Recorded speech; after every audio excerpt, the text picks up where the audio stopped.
하나님의 말씀은 사무엘상 7장 1절 말씀부터 보도록 합니다.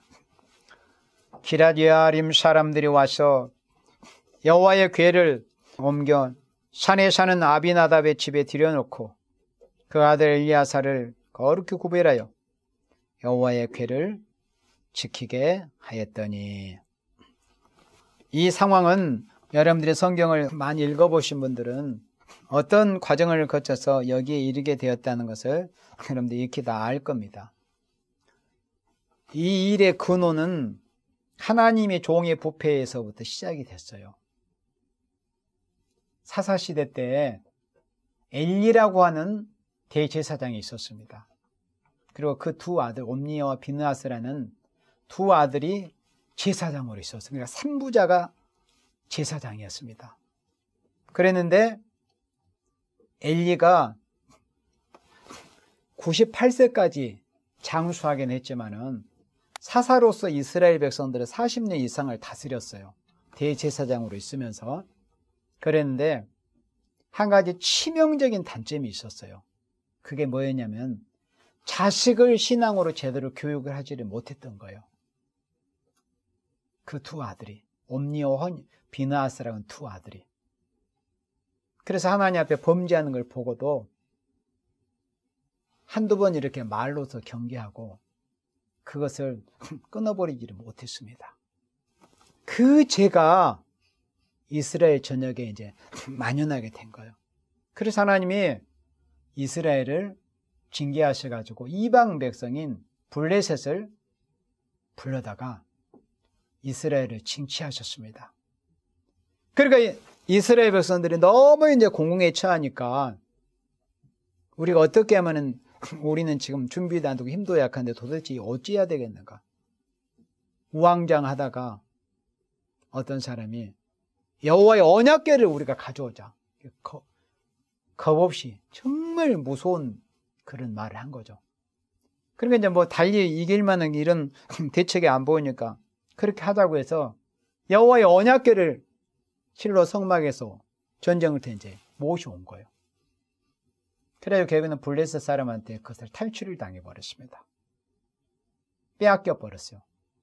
이제 하나님을 모르는 블레셋인들이, 이방인들, 이성 없는 짐승 같은 자들이기 때문에 여호와 하나님의 그 거룩하신 존엄성을 알지를 못하다 보니까 그걸 빼앗아 가면은 자신들이 뭔가 어떤 승리감에 도취돼 가지고 그 이스라엘 백성을 완전히 취합해서 자기네들의 종으로 이제 삼겠다는 그런 심산으로 탈출해 갔는데 하나님이 살아계시잖아요.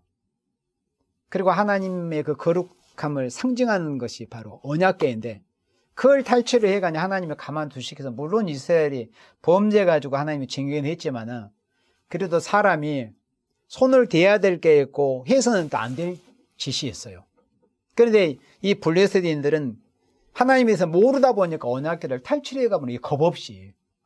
그러니까 이제 그 블레셋 그 족속들한테 재앙이 막 순차적으로 내리는 거예요. 가는 곳마다. 하나님이 다곤을 잡아뜨려 버리고, 그리고 또 그 다음날 또 세우는가, 그 다음날 또 하나님의 목이 부러지게, 손발이 다 부러지게 해가지고 문지방에 엎어지게. 그렇게 한 모습을 블레셋인들이 보고서 이거 안 되겠다. 이스라엘 백성 신이 노하셨다고 빨리 언약궤를 옮기자고. 그렇게 해가지고 자신들이 뭐 금으로 쥐 형상도 만들고 독정 형상도 만들어가지고 결국에는 그 전나는 소를 새수레로 만들어가지고 그 소로 끌게 해가지고 베세메스로 이제 보냈어요. 그래서 소들이, 사람이 끌고 가지는 않고 소들을 스스로가 베세메스를 향해서 이스라엘 중에 바로 가면은 이 일은 분명히 여호와께서 내리신 재앙이고, 소가 다른 곳으로 가면은 이건 어쩌다가 우연적으로 이런 재앙이 우리에게 있는 것 뿐이다. 그렇게 자신들이 말을 하면서 실제로 그렇게 했습니다. 근데 영락없이 실제로 소들이 좌우로 치우치지 않냐고 베세메스를 향해서 가는 거예요. 베세메스를 향해서. 이건 틀림없이 이스라엘의 신 여호와께서 진노하셨구나, 그걸 안 겁니다. 그렇게 해가지고 이제 베세메스에 하나님 언약궤가 도착했다는 소식을 듣고 그 기럇 여아림 사람들이 하나님의 언약궤를 모시러 와가지고 그 언약궤를 모시고 가가지고 엘르아살이라고 이름한, 그러니까 아비나답이라고 하는 집에 들여놓고 그 아들 엘르아살이라고 그렇게 구별하여 여호와의 궤를 지키게 했던, 이들은 이제 레인이었습니다. 레이 지파. 아무나 하나님의 언약궤를 이제 모실 수 없거든요. 이렇게 됐는데 7개월 만에 블레셋에서 돌아온 거예요. 그래 한번 빼앗겨 가지고 7달 만에 이제 있어야 될 그 이스라엘 지경으로 하나님의 언약궤가 돌아온 겁니다. 그래서 이런 이 우여곡절이 이제 겪어진 거예요. 하나님을 두려워하지 못하다가. 그러니까 지금 이런 사태가 있게 된 근원을 6장 거슬러 뒤로 거슬르고 5장 거스르고 4장 거스르고 3장 거스르고 2장까지 거슬러 올라가 보면은 이 일의 근원이 보여요. 사무엘상 2장에서 하나님의 사람의 범죄로, 엘리의 범죄로, 그 자식들을 신앙으로 제대로 교육시키지 못한 것으로 인해서 이렇게 엄청난 재앙이 이제 임하게 된 겁니다. 이렇게 가지고 결국에는 엘르아살의 집에 여호와의 궤를 모시게 됐어요. 그랬는데 궤가 2절에 기라 여아림에 들어간 날부터 20년 동안을 그 아비나답의 집에 그 여호와의 언약궤가 모셔져서 20년 동안을 다른 곳으로 옮겨가지 않고, 원래 본래 있었던 실로 그 성막으로 옮겨가지 않고 거기에 두었어요. 그러니까 이스라엘 백성들이 여호와의 언약궤가 모셔져 있어야 될 곳에 있을 때는 그들이 하나님을 제대로 섬기지도 않고 그저 우상이나 섬기고 바알, 아스다로 이런 우상이나 섬기는데 20년 동안 이제 그들이 언약궤를 비웁지 못하니까 여호와를 사모하게 되었다. 그게 2절 말씀. 이스라엘 온 족속이 여호와를 사모하니라. 그래 이스라엘 백성이 20년 동안을 거기에 모셔져 있고 이스라엘 사람들이 이제 볼 수 없게 됐으니까 온 족속의 여호와를 사모했습니다. 3절에 사무엘이 이스라엘 온 족속에게 일러 가로되, 그런 가운데서 그러니까 엘리라고 하는 제사장의 그 부패, 그 자식들의 신앙으로 제대로 교육시키지 못한 것으로 비롯해 가지고 이런 엄청난 사태가 이제 벌어졌는데, 그런 와중에도 하나님은 하나님의 그 경륜 내정하신 뜻을 이루어 가시는 분이, 하나님의 그 구속사를, 택한 백성을 살리시는 그 역사를 이루고 하신 분이신데, 그 엘리에 가면은 그렇게 부패해가지고 하나님 앞에 징계를 받고 그 제사장 가문의 부패로 온 나라가 큰 환난을 만나야 했지만은 하나님은 사무엘이라고 이름한 그 기도로서 낳은 아들, 내가 여호와께 하나님께 구하여서 응답으로 받은 아들 사무엘, 그 사무엘을 하나님은 준비를 시켜 놓으셨던 거예요. 그런 과정에서도. 그러니까 하나님은 뭐 세상이 부패하고 한국교회나 전 세계의 교회가 부패해도 하나님이 하실 일은 절대 중단이 되거나 어떤 인간에 의해서 그것이 저지되거나 그렇게 되지 않습니다. 하나님은 하실 일을 진행하시는 분이셔요. 우리가 그런 사람들이 돼야 됩니다. 우리가 마치 사무엘 같은 사람이 돼야 돼요. 오늘의 교회와 세상에 아무리 부패하고 오늘의 정치인들의 모습이 정말 부패한 그런 모습을 보일지라도 하나님은 하실 일을 하시거든요. 그러니까 누가 복된 사람이냐면은 그런 와중에도 하나님의 손에 붙들려 가지고 양육을 받고 세우심을 입고 준비시킴을 받아서 하나님의 하시는 일에 쓰임을 받을 수 있는 생명들이 복 있는 생명들이에요. 마치 사무엘처럼. 엘리 제사장 가문이 부패했을지라도 하나님의 어떤 그 온대한 경륜이 이루어진 데서 어떤 사람들이 잘못한다고 그게 중단돼 버리면 그게 되겠어요? 아무리 그래도 하나님은 하실 일을 하신다는 것을 알아야 돼요. 그래서 하나님께서 그런 과정에서 사무엘이라는 이런 특출한 하나님의 사람, 제사장 겸 선지자, 사무엘 역시도 아버지 엘가나의 족보를 추적해 보면은 레이지파입니다. 사무엘도. 그러니까 제사 드릴 수 있어요. 제사는 구약시대 레인들만 드릴 수 있어요. 지금은 우리가 다 드릴 수 있지만 만인 제사장이 되어서 예수님의 이름으로. 구약시대는 오직 레위지파만이 제사를 드릴 수가 있었습니다. 제사장들만이. 그래서 이제 사무엘이 이스라엘 온 족속에게 일러 가로되, 하나님께서 하나님의 손그늘에 가리워가지고 들여와가지고 길러서 준비하신 종이 바로 사무엘이요. 그 엘리라는 제사장의 그늘 아래에서 있었지만은 하나님은 사무엘을 준비시킨 거예요.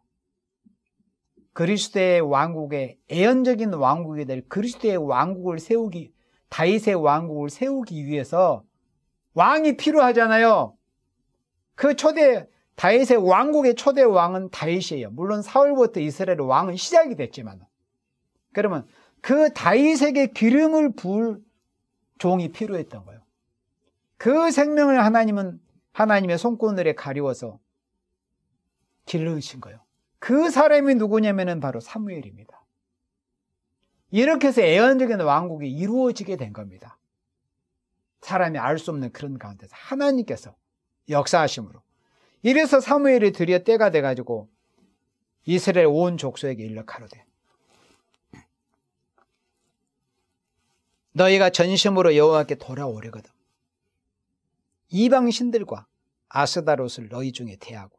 그러니까 20년 동안 아비나답의 집에서 여호와의 궤가 그의 엘리아살, 이 엘리아살을 거룩히 구별해서 여호와의 궤를 20년 동안 지키겠는데, 이스라엘 백성들이 너무 오랜 세월이 지나니까 자신들은 똑바로 하지도 못하고 있었음에도 여호와를 사모하게 된 거예요. 그때 이제 하나님께서 이 사무엘을 들어서 역사하실 때가 되었기 때문에 이스라엘 백성들의 마음에 그런 마음을 아마 담아주신 것 같아요.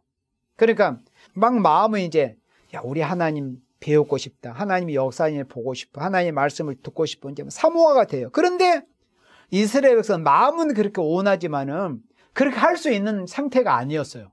어떤 상태예요?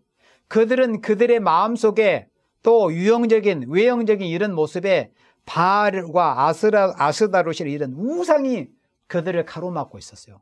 그러니까 그런 상태로서는 그들의 중심에 아무리 여호와를 사모하든지 하나님 앞으로 나아갈 수 있는 상태가 아니에요. 그러니까 하나님께서 이 사무엘을 들어서 이렇게 말씀하게 한 겁니다. 너희가 전심으로 여호와께 돌아오려거든. 그러니까 돌아올 마음은 있잖아요. 사모하였다니까. 그런데 거임돌이 있다. 이 거임돌을 제거해야 된다. 그게 뭐냐? 이방신을 버리라는 거예요. 여러분들 중에도 하나님만 물론 아시겠냐, 저도 잘 몰라요. 물론 아는 것도 있지만, 그러나 가장 정확하게 아시는 분은 주님이시잖아요. 여러분들에게도 우상들이 다 있어요. 그러니까 마음은 하나님 잘 섬기고 있고 재림 예수님 맞이하고 싶고 그리스도의 신부되고 싶고, 그런 마음은 사모해요. 또 사모한 게 솔직한 심정이잖아요. 여기 모이신 분은 재림 예수님은 사모해야 안 해요? 유집사님 다 사모하잖아요. 우리가 다 사모하지만은, 그러나 사모한 내 중심은 사모는 뭐가 하나님 앞에 걸려 있는가, 이걸 찾아내야 돼요. 그러면 성경을 통해서 내 안에 바알이 뭔가, 이방신, 내 안에 아스다롯이 무엇인가. 바알과 아스다롯은 이방신의 이름, 가나안인들이 섬겼던 우상 이름이에요. 이방신들과 아스다롯을 너희 중에 제하고 너희 마음을 여호와께로 향하여 그만 섬기라. 그러니까 하나님만을 섬기라는 거예요. 너희 마음을 여호와께로 향하여 하나님만 섬겨야 돼요. 다른 거 이제 끊고. 그러면은 너희를 블레셋 사람의 손에서 건져내시리라. 이때까지도 여전히 이 블레셋의 영향권 안에 거의 지배를 받다시피 한 상태에 있었어요. 그때 당시에는 블레셋이 더 힘이 셌으니까, 군사력이 강했으니까. 그들은 실제로 철기를 사용하고 있었고. 그런데 너희들이 블레셋 사람의 손에서 온전히 이제 해방을 받고 싶으면은, 너희들의 마음은 이제 여호와를 사모한다고 하니, 하나님을 이제 바로 섬기기를 원한다면은 우상을 제거해라. 이방신 버려라. 바알과 아스다롯. 4절에 이에 이스라엘 자손이 바알들과 아스다롯을 제하고 여호와만 섬기니라. 그러니까 우리가 이런 모습이 보여야 돼요. 예. 우리가 말씀을 통해서, 예배를 통해서, 성회를 통해서 자신도 모르게 은연중에 어떤 우상이 내게 들어올 수 있거든요. 여러분들한테 우상들이 있어요, 분명히. 그러나 여기서 본 말씀처럼 하나님이 사무엘을 통해서 말씀을 주실 때, 이 시간 또 하나님이 저를 통해서 여러분들에게 말씀을 하시잖아요. 우상이 뭔가? 우상을 제하고 여호와만 섬기니라, 이 말씀처럼 말씀을 듣고서 우상을 내팽개쳐버리고 끊어버리고 우리가 여호와만을 섬겨야 된다. 5절에 사무엘이 가로되 온 이스라엘은 미스바로 모이라. 미스바. 자, 그래서 기존에 이렇게 기성교회들이 어떤 이 교단적으로 집회를 하잖아요. 그러면 미스바 성회라는 이름을 많이 사용한 걸 여러분들 혹시 기억날 거예요. 장집사님 기억하시죠? 미스바 성회. 왜 그런 이름을 붙이겠어요? 이 성경 말씀 의미를 알기 때문에 그러는 거예요. 미스바라는 뜻 자체가 파수들이라는 뜻이에요. 망보는 곳. 하박국 선지자가 어디에 섰어요? 파수하는 곳에 섰잖아요. 내가 성루에. 하박국 선지자와 같은 사명자로서 사명을 하려면은 파수대에 서야 돼요. 파수대. 성류 제일 높은 곳이 파수대가 있는 곳이니까. 거기에 남들 다 잘 때 나 혼자 망을 봐야 돼. 남이 자니까 나도 좀 자야지. 그러면은 이제 끝나는 거지. 적군한테 종이 되고 마는 거예요. 그래서 그런 의미를 가진 이 미스바로 모인 거예요. 일부러 미스바로 모이라고 한 거예요. 사무엘이. 미스바가 돼야 돼요. 미스바는 뭐 하는 줄 아는데요. 모여서 회개하는 곳이에요. 미스바로 모이라. 내가 너희를 위하여 여호와께 기도하리라며. 하나님의 사람들은 기도하는 게 일이에요. 여러분들은 다 이제 영적 제사장들이 되었어요. 제사장은 기도가 그치면 그 제사장의 직분도 끝난다는 걸 알아야 돼요. 기도하는 사람이에요. 우리를 먼저 주님이 찾아오신 것은 다른 생명을 위해서 기도하라고. 하나님 나라를 위해서 기도하라고. 그래서 미스바를 모이라. 망 보는 거, 그 파수대를 모이라는 거. 미스바. 예루살렘에서 한 북쪽으로 13km 정도에 위치한 곳이 바로 이 미스바입니다. 그곳으로 이제 12지파로 하여금 모이게 한 거예요. 6절에 그들이 미스바에 모여 물을 길어 여호와 앞에 붓고 그날에 금식하고. 자, 그럼 우리가 이미 이때는 수백 년 전에 하나님께서 하나님의 사람 모세를 통해서 율법을 주셨거든요. 그러면 율법에 물 길러가지고 하나님께 부어서 뭐 제사를 드리라는 이런 건 안 보여요. 그렇죠? 네. 출애굽기 20장부터 23장까지 이렇게 율례와 법들을 읽어보면은, 그런데 여기서 전에 어떤 보여지지 않는 이런 것을 사무엘이 이제 하게 하는 거예요. 물을 길어 여호와 앞에 부었어요. 물을 길러. 하나님 앞에. 물을 길어 여호와 앞에 붓고 또 그날에 금식하고. 그래서 금식하고, 그런데 물을 길러서 하나님 앞에 부었어요. 왜 물을 길러서 부었을까? 소나 양을 잡아서 물론 하나님 앞에 제사로 드리지만 물을 길러서 하나님이 부어드렸어요. 이게 뭘 의미하겠어요? 자, 우리 에레미야 애가 2장 18절을 찾아보도록 합니다. 거기 책갈피에 놓으시고 에레미야 애가 2장 18절에 에레미야 애가 2장 18절 2장 19절 우리 홍사모님 읽어주세요. 에레미야 애가 2장 18절 19절은 제가 참고 송구로 여러분들한테 전하는 건데, 사무엘상 7장 6절 말씀을 좀 이해를 돕기 위해서 왜 하나님 앞에 모여서 회개하고 금식하고 모여서 물을 부어서 하나님 앞에 부어드렸는가? 하나님 앞에 이런 모습을 보이겠다는 거예요. 하나님 앞에 이런 모습을 보이겠다는 그런 의지의 표현이에요. 무슨 의지? 방금 읽은 에레미야의 애가 2장 18절 19절에 저희 마음이 저희 마음이 주를 향하여 부르짖기를 어떻게 부르짖었냐면 에레미야 애가는 이스라엘 백성이 환난을 만났을 당시에 그 상황을 에레미야 선지자가 눈물로 기록한 성경이에요. 자, 저희 마음이 주를 향하여 부르짖기를 처녀 시온의 성가가 너는 밤낮으로 눈물을 어떻게 흘려요? 강처럼 흘리라는 거예요. 강물이 얼마나 많이 흘러갑니까? 그렇게 눈물을 흘리라는 거예요. 그렇게 통회하고 우라는 거예요. 우라는 거. 그러니까 물을 여호와께 부어서 길러서 부어드렸다는 것은 내 마음을, 내 눈물을 물처럼 그렇게 하나님 앞에 쏟아 붓겠다는 거예요. 통에 자복하겠다는 거예요. 내 눈을 물처럼 쏟아 붓듯이. 그리고 19절에 밤 초경에 일어나 부르짖을지어다. 내 마음을 주의 얼굴 앞에 물 쏟듯 할지어다. 우리의 마음을 물을 여러분들 바가지나 어떤 양동이에서 다 쏟아부으면 거기 아무것도 남지 않잖아요. 다 쏟아지니까 우리의 마음을 하나님께 물 쏟듯 쏟아드려야 돼요. 쏟아서. 그래서 이스라엘 백성들이 미스바에 모여서 물을 길러서 여호와께 부어드렸다니까요. 그러니까 그건 어떤 영적인 퍼포먼스예요. 하나님 앞에 물을 길러서 부어드린 거는 우리의 심령이 내 눈물로 내 마음을 통해 잡아가면서 내 눈물로 하나님 앞에 이렇게 물 쏟듯 하겠습니다. 이런 모습을 하나님 앞에 보이는 거예요. 물 쏟듯 하겠습니다. 아낌없이. 그릇 엎어봐요, 여러분들. 거기 물방울 남아있는가. 아낌없이 쏟아 부어라.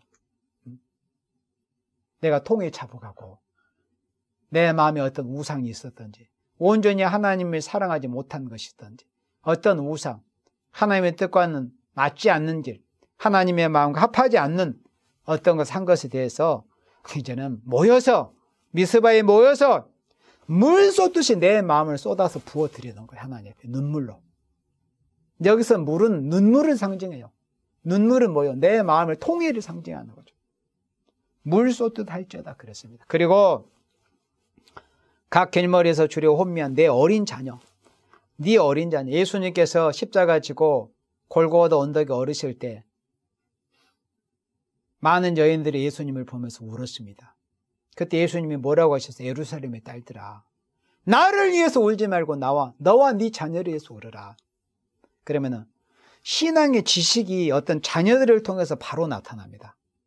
하나님이냐 자식이냐, 거기에서 바른 신앙을 가졌는가, 진짜 하나님이 기뻐하시는 내가 신앙인인가 아닌가가 제일 그게 가늠하기 좋은 것이 하나님과 자식을 놓고 하는 거예요. 여러분들, 형제와 형제를 놓고 하는 것은 어렵지 않아요. 또 내 부모도 자식보다는 덜합니다. 내리사랑이라고. 그건 어쩔 수 없어요. 그러나 하나님과 자식을 놓고 저울질했을 때 거기에서 내 신앙이 하나님 보시기에 정말 하나님이 기뻐하실 만한 그 온전한 신앙, 나에게 어떠한 우상도 존재하지 않는가가 거기서 검열이 되는 거예요. 그래서 여기서 내 어린 자녀의 생명을 위하여 주를 향하여 손을 들지어다. 여러분, 손드는 의미를 알잖아요. 손드는 거, 하나님을 바라보는 거, 나 자신을 다 내려놓고. 그리고 네 어린 자녀의 생명을 위하여 주를 향하여 손을 들여. 그러니까 예배드리는 것은 결국 누구를 위하는 거예요? 실질적으로 내 새끼들, 내 자식, 여러분들, 내가 이렇게 해서 예배드리는 거는 실상은 내 어린 자녀, 내 자식 새끼들 살리려고 하는 거예요. 여러분들, 이렇게 돼 있잖아요. 네 어린 자녀의 생명을 위하여 주를 향하여 손을 들라는 거예요. 네 마음을 물 쏟듯 하나님께 쏟아내면서. 다시 본문으로 돌아옵니다.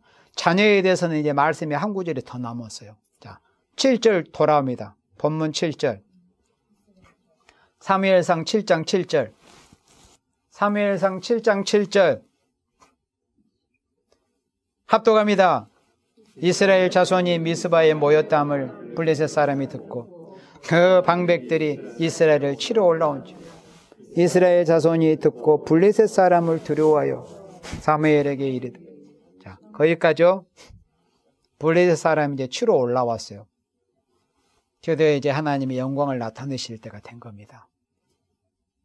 그래서 이스라엘 사람들이 블레셋 사람들을 보고 이제 무서운 거예요. 두려워가지고 하나님의 사람 사무엘에게 당신은 우리를 위해 우리 하나님 여호와께 쉬지 말고 부르짖어 우리를 블레셋 사람의 손에서 구원하시게 하소서.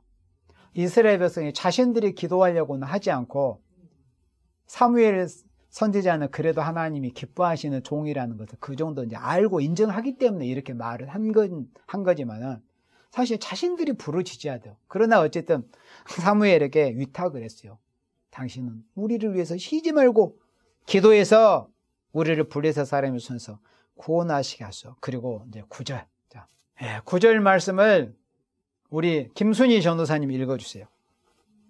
사무엘이 젖 먹는 어린 양을 취하여 번제를 여호와께 드리고 이스라엘을 위하여 여호와께 부르짖으며 여호와께서 응답하셨다. 아멘. 여러분들이 이제 이 시간에 여러분들이 저와 같이 사무엘상 7장을 같이 보는데 이 7장 9절 말씀 의미를 오늘 이 시간에 정말 여러분들 심령에 새기시기 바랍니다. 자, 여러분들 다 아실 거예요. 우리 사람이 죄를 범해가지고 율법시대는 이제 예수님은 우리 때문에 내 죄 때문에 지금 죽으셨지만 구약시대 예수님이 오시기 전이니까 우리 인간이 죄를 범하면은 인간이 죽었어요? 아니면 누가 죽었어요? 짐승이 죽었잖아요. 그 원리를 생각하면 이 7장 9절의 의미를 이런데 어렵지 않게 이해를 할 겁니다. 이 말씀을 기억하고 이번 주 회개들을 많이 하세요. 자, 무슨 말씀이냐면은 사무엘이 젖 먹는 어린 양을 취했어요. 그냥 1년 된 양도 아니고 성숙한 양도 아니에요. 젖 먹는 어린 양. 그러면은 방금 여러분들이 대답했죠. 내 죄 때문에 무엇이 죽었어요? 짐승이. 그러면 젖 먹는 어린 양이 죽었다는 것을 역으로 생각해 봐요. 내 젖먹이 새끼를 대신해서 뭘 대신 바친 거예요? 젖 먹는 어린 양을 바친 거예요. 내 젖먹이 새끼를 위해서. 내 젖먹이 새끼 살리려고. 물론 어른도 다 포함이 됐고 자신도 포함이 되어 있지만은 여기서 젖 먹는 어린 양을 드렸다는 게 여러분들이 아려와야 돼요. 이 말씀에서. 가슴이 후벼 파지고 한번 생각을 해봐요. 만약에 하나님께서 여러분들에게 젖 먹고 있는 젖을 떼기도 전에 네 자식을 하나님 앞에 번제로 드려라 하면 할 수 있겠어요, 여러분들? 예성이 갖다 바치라면 바칠 수 있겠어요? 예성이는 젖된 데도 오래됐지만 힘듭니다. 하기 어려워요. 그런데 그것도 젖 먹는 자식을 예를 들어서 갖다 바쳐라. 그러면은 10살의 여러분들 아멘으로 순종할 수 있겠어요? 어려워요. 젖 먹는 어린 양을 드렸다는 것은 내 새끼, 내 젖 먹는 새끼, 내 젖 먹는 손지, 그 어린 생명을 하나님 앞에 긍휼히 여겨주십사, 살려주세요. 그런 심정으로 젖 먹는 어린 양을 일부러 취해서 하나님 앞에 드렸어요. 젖 먹는 어린 양을. 얼마나 예전합니까? 가슴이 아려오지 않습니까, 여러분들? 젖 먹는 어린 양을. 왜? 사람이 드려질 게 짐승이 대신 드려졌어요. 이런 상황은 젖먹이 어린 새끼를 여러분들 갖다 바쳐야 돼, 하나님 앞에. 지금 이 상황이. 그런데 사람은 하나님 앞에 불로 태워서 드릴 수는 없잖아요. 그건 이 방식이고. 그러니까 내 자식을 이렇게 갖다 바친 격이에요. 그걸 좀 생각을 해봐요.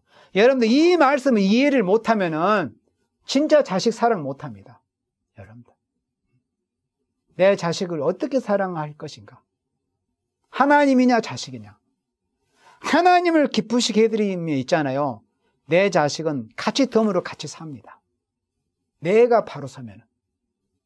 내가 이런 심정으로 젖먹이 어린 양을 내가 하나님 앞에 드리겠다. 내 어린 자식을 하나님 앞에 내가 희생의 제물로 드리겠어. 이런 심정이에요. 여러분들.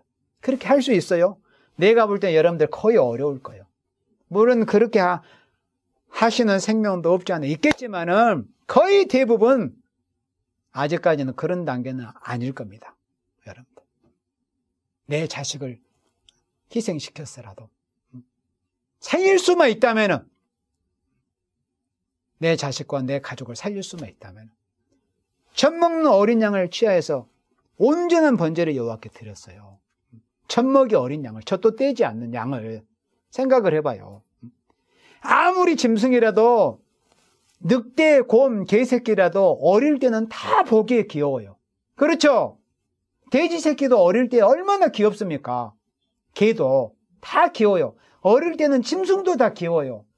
바치기 아까워요. 너무 애잔해요. 그렇지만은 드렸어요. 이게 뭘 의미해요?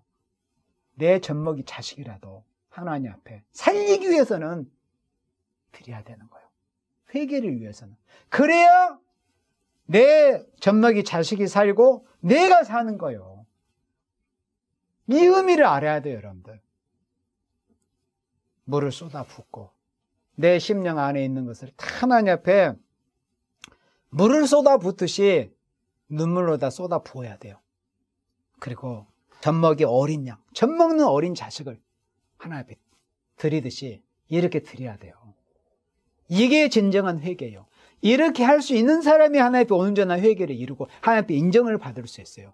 그런데 다 힘들잖아요, 여러분들. 자식 앞에 약해지고 하나님이냐 자식이냐. 여러분들 가만히 생각을 해봐요. 꼭 자식이 어린 자식만이 아니에요. 장성한 자식도, 50 먹은 자식도, 70 먹은 자식도 부모 입장에는 다 자식이거든. 과연 어떻게 할 것인가? 하나님이냐? 아니면은 인생 자식이냐? 둘 중에 택해라. 살리기 위해서는 어떻게 해야 될 것인가?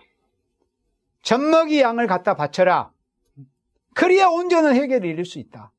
여러분들 살리고 싶으면은 젖먹이 양을 갖다 바치세요. 여러분들 가장 아픈 것을 드려야 돼요. 가장 아픈 것을, 가장 하기 어려운 것을, 가장 아픈 것을 드려야 돼요. 사람 아니라 여러분들이 기르고 있는 개의 어떤 어린 강아지 하나 이 희생 제물로 드린다면 마음이 얼마나 애잔할 거 아니에요. 생각을 해봐요. 여러분들 다 개 키우는 사람들 다 생각이 될 겁니다. 동감이 될 거예요. 그게 쉽겠는가? 그러나 젖먹이 어린 양을 갖다 드려야 돼요. 하나님 앞에. 하나님이 받으시는 제사. 우리가 하나님 앞에 회개를 이루려면 뭔가 하나님 앞에 하나님이 뭔가 용납하실 만한, 긍휼히 여기실 만한 이런 모습이 인간 편에서 보여져야 되는 겁니다. 그러나 대부분 그렇게 못하고 있어요. 그래서 예수님께서 나를 위해서 울지 말고 너와 네 자식을 위해서 울어라. 미스바성에 모여가지고 우리가 이렇게 기도하는 것은 결국에는 현실적으로 나와 내 가족, 내 자식 살리기 위한 거예요. 여러분들 나와 내 자식 새끼 살리려고. 그럼 남도 살리죠. 이제 기본적으로 현실이에요. 현실. 제일 가까운 사람이 누구예요? 내 자식이거든. 현실이거든요. 내 가족. 성회로 모여서 이렇게 부르짖는 거예요. 젖먹이 어린 양을 하나님 앞에 드리는 거예요. 내 가장 아픈 것을 드리고 가장 드리기 어려운 것을 드리는 거예요. 희생을 시키는 거예요. 네. 아까도 말씀했지만 엘리가 자식 새끼들 신앙교육 제대로 시키지 못해가지고 이스라엘에 큰 환란이 왔다는 것을 우리가 알아야 돼요. 여러분들 사무엘이 젖먹는 어린 양을 취하여 온전한 번제, 남김없이 아낌없이 불로 살라서 드리는 거예요. 그래서 우리가 하나님의 사람들이 자식 교육 잘 시켜야 됩니다. 자식 교육.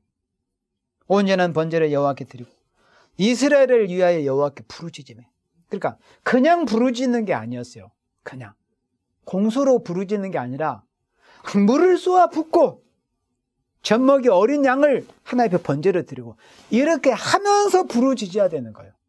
하나님 앞에 희생의 제사를 드려야 되는 거예요. 희생의 제사를 입으로만 하는 게 아니라 우리의 삶 속에서 삶을 드리고 시간을 드리고 정성을 드리고 내 힘을 드리고 온전한 번제를 여호와께 드리고 이스라엘을 위하여 여호와께 부르짖었어요. 그랬더니 어떻게 하셨어요? 여호와께서 응답하시다. 젖먹이 어린 양을 드리냐 하나님이 안 들어주실 수가 있겠어요? 그 젖도 떼지도 않는 그 어린 새끼를 갖다 드리니 하나님이 안 들어주시겠냐고요. 하나님도 얼마나 그런 모습을 보시고 마음이 아리셨겠어요. 우리 아버지께서도. 우리는 하나님 앞에 과연 어린 자식을 드릴 수 있는가? 예전에 드릴 수 있어야 돼요. 여러분들. 그래야 자식 살리는 길이고 가족들 살리는 길입니다. 그것에 매이면은 자신도 죽고 가족도 못 살립니다. 여러분들. 10절에 사무엘이 번제를 드릴 때 블레셋 사람이 이스라엘과 싸우려고 가까이 오매 그날에 여호와께서 블레셋 사람에게 큰 우레를 바라니. 우레 바라는 것이 무슨 역사예요? 장권사님, 우레를 바라는 게 무슨 역사입니까? 그렇죠. 보안하게. 레자 역사. 큰 우레를 바라. 이거는 심판의 역사예요. 우레 역사. 이게 레자 역사의 어떤 모형이에요. 아시겠어요? 원수를 심판해버리는 우레의 역사. 우레 레자예요. 우레 레자. 레자의 역사예요. 원수를 심판하신 역사. 그러나 그 레자의 역사가 어떻게 해서 나타났어요? 하나의 백성이 물을 쏟아서 바닥에 붓고 젖먹이 어린 새끼를 갖다 바칠 때 우리의 역사, 레자의 역사가 임했다 이 뜻이에요. 여러분들 보안의 역사 다 받고 싶어요? 레자의 역사 받고 싶죠? 그러면 그 레자 역사를 받는 길을 방법을 오늘 이 시간 여러분들 들었어요. 어떻게? 쏟아 부어야 돼요. 물처럼 눈물을 통해자고 하면서. 그리고 내가 가장 드리기 어려운 거, 젖먹이 어린 새끼. 내가 가장 드리기 힘든 거, 어려운 거, 내가 사랑하는 거, 그걸 갖다 하나님 앞에 드리는 거예요. 그래야 사는 거예요. 기독교는 죽어야 살지 죽기 싫으면 다 죽어요. 여러분들, 왜 사람들이 쉽게 자식을 못 받춘 줄 알아요? 자식 죽이기 싫어서. 근데 그게 그 의미로 말해요. 기독교는 죽어야 산다는데, 사는 건데 그걸 모르니까 죽이기를 싫은 거예요. 죽여야 사는데, 기독교는 죽어야 사는 건데, 자식도 하나님 앞에 죽어야 자식이 하나님 앞에서 그리스도 안에서 살게 되는 건데, 그 죽이는 것을 못하는 거예요. 그게 세상의 그 마귀 인정 때문에. 이렇게 하나님 앞에 우리가 드리기 어려운 것을 드려야 하나님께로부터 우리가 바라는 외자의 역사가 나타나요. 마지막 보완의 역사가 있게 된다 이 뜻이요. 마지막 역사가 보완의 역사잖아요. 여기서 보완의 역사, 이거 과정을 보여준 거예요. 우리가 가장 드리기 힘든 것을 드리는 거예요. 그래서 인정받아서 큰 우레를 바라요. 그들을 어지럽게 하시니 그들이 이스라엘 앞에서 패한지라. 우리가 요한계시록 10장 2절에서 보면은 그 힘센 다른 천사가 하늘에서 내려와서 작은 책을 들고 땅과 바다를 밟고 큰 소리로 외치는 애가 어떻게 돼요? 10장 3절에 사자의 부르짖는 같이 큰 소리로 외칠 때 7 우리가 그 소리를 바라더라 그랬어요. 여러분들, 마지막 역사가 이 역사입니다. 이게 바로 큰 우리의 역사. 11절입니다. 이스라엘 사람들이 미스바에서 나가서 블레셋 사람을 따라 백갈 아래 이르기까지 쳤더라. 그러니까 이렇게까지 애절하게 하나님 앞에 회개하고 금식하고 젖먹는 어린 양을 드리니 하나님이 응답을 안 하실 수가 없죠. 그래서 하나님께로부터 우리의 역사, 레자의 역사가 임해가지고 하나님의 백성의 원수인 블레셋을 백갈 아래까지 쫓아가서 쳤어요. 12절에 그래서 사무엘이 돌을 취하여 미스바와 센 사이에 세워 가로되 여호와께서 여기까지 우리를 도우셨다고 그 이름을 에베네셀이라 하니라. 에베네셀. 하나님이 여기까지 우리를 도와주셨습니다. 이스라엘 백성이 회개하고 금식하고 물을 쏟아붓고 젖먹이 어린 양을 드렸지, 우리가 하나님 앞에 드리기 어려운 것을 우리가 하나님 앞에 드려가지고 우리도 하나님 앞에 큰 우리의 역사, 레자의 역사를 받을 수 있는 우리 여호와 세일교회가 되기를 예수님의 이름으로 축원합니다. 아멘.